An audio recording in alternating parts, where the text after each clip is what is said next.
Luton hands it off to Johnson, spins away, and crosses the goal line for a touchdown at the horn.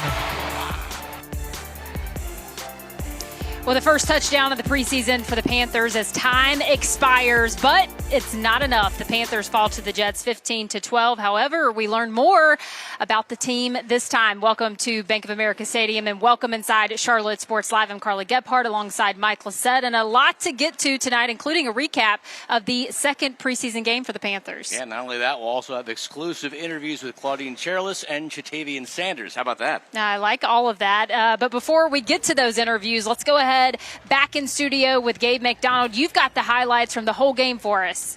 Absolutely, Carl. I appreciate it, guys. Training camp officially in the books as we come to preseason game number 2. Panthers looking to bounce back from a rough outing in Foxborough last Thursday with another AFC East foe on the docket this evening. So let's go ahead and cut to it, as Steve Smith says. Panthers back at the bank to host the Jets. Dave Canales making his home debut as the head man for the Black and Blue. And of course, after that rough outing in New England last week, the Carolina offense looked pretty solid to start. Jack Plummer hit fellow rookie Chatavian Sanders in the flats. JT laying the lumber on the defender and getting the first down there. Panthers finished that drive with an Eddie Pinheiro field goal. Carolina up 3-zip. It was 3-3 at recess. Bit of a sloppy night for special teams, though. Opening kickoff of the second half. Don't want to see this. Brandon Codrington, the NC Central product, with the rock, and he finds a hole in the Panthers' kickoff coverage. He breaks off a 63-yard return down to the Carolina 32. Now, the Black and Blue defense would bend but not break as the Jets end up settling for another field goal. Later in the quarter, Carolina's defense, they come up with a big play of their own. Adrian Martinez's pass is behind his receiver. And look at that, Damani Richardson. He's in the right place at the right time for the pick. He caps off a great week of camp with this takeaway. Richardson's 29-yard return set up another Eddie P field goal and tied the game back up at 6. To the fourth we go. That's when we finally see Jake Luton command the offense. Game pretty much out of reach now, but the Panthers down 9 with under a minute to go. Offense still looking to finish on a high note, though. Check out Dylan Johnson, the undrafted rookie out of Washington, just dragging defenders inside the 5, getting the first and goal there. And then on the very next play, he finishes the job. Johnson, he punches it in from a couple yards out for the lone touchdown of the game as time expires. The first time the Panthers have found the end zone since Christmas Eve of 2023, folks.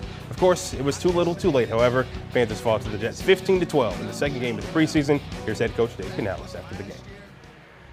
That was fun, huh? Just the finish of it, just felt good. Running the ball the way we want to, that tough style, pushing the pile. Dylan did a great job for us, just finishing off the game right there. Jake organizing us with about 20 some odd seconds right there to get one more play off. I know everyone's kind of hoping at that, especially the Jets hoping, hey, we're going to take it in, but couldn't help it. Too good of an opportunity to finish, so I'm really proud of the way the guys did. Defensively responding to adversity. 2 big returns got out, flipped the field right away, ended up in holding them to field goals on both of those, so I thought that was fantastic, the way the defense responded there.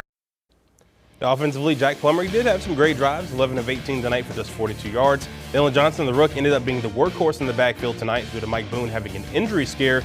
Johnson with a touchdown on 18 carries with 83 yards in the run game. Chatavian Sanders had a couple good catches as well, 2 receptions for 22 yards in this game tonight. 6 different Panthers had pass blocks tonight. The secondary, they were flying around. Then you have TJ Smith. He got his name on the stat sheet once again with a sack, along with Junior Aho, who had a QB hit as well. Claudine Cherlis was hitting pretty much everyone that came to him. He had 5 tackles, and Jamie Robinson, the safety, had 7. So let's go ahead and send it back out to Carl and Mike real quick. Just real quick, guys, main takeaways from the game, especially when you think about the offense kind of making some progress. What's kind of the main takeaways that you guys had? Are y'all feeling better after experiencing the game last week in Foxborough? Yeah, I think I was already feeling better after the joint practice with the Jets on Thursday just to see what the offense can do. And obviously that was the starters. To see today where we had, some of the third and fourth stringers, some of the second string wide receivers even out there today, the ball movement, just to see the ball move at all after the Patriots game. It was good news. And I don't know if it was just because we were here at home, the fans were here, but there was just a different energy about today's game. I was definitely encouraged more from what we saw at the joint practice than what I saw tonight. However, I really was impressed with the way the offense started strong. Plummer 7 of 8 passing. All that was good.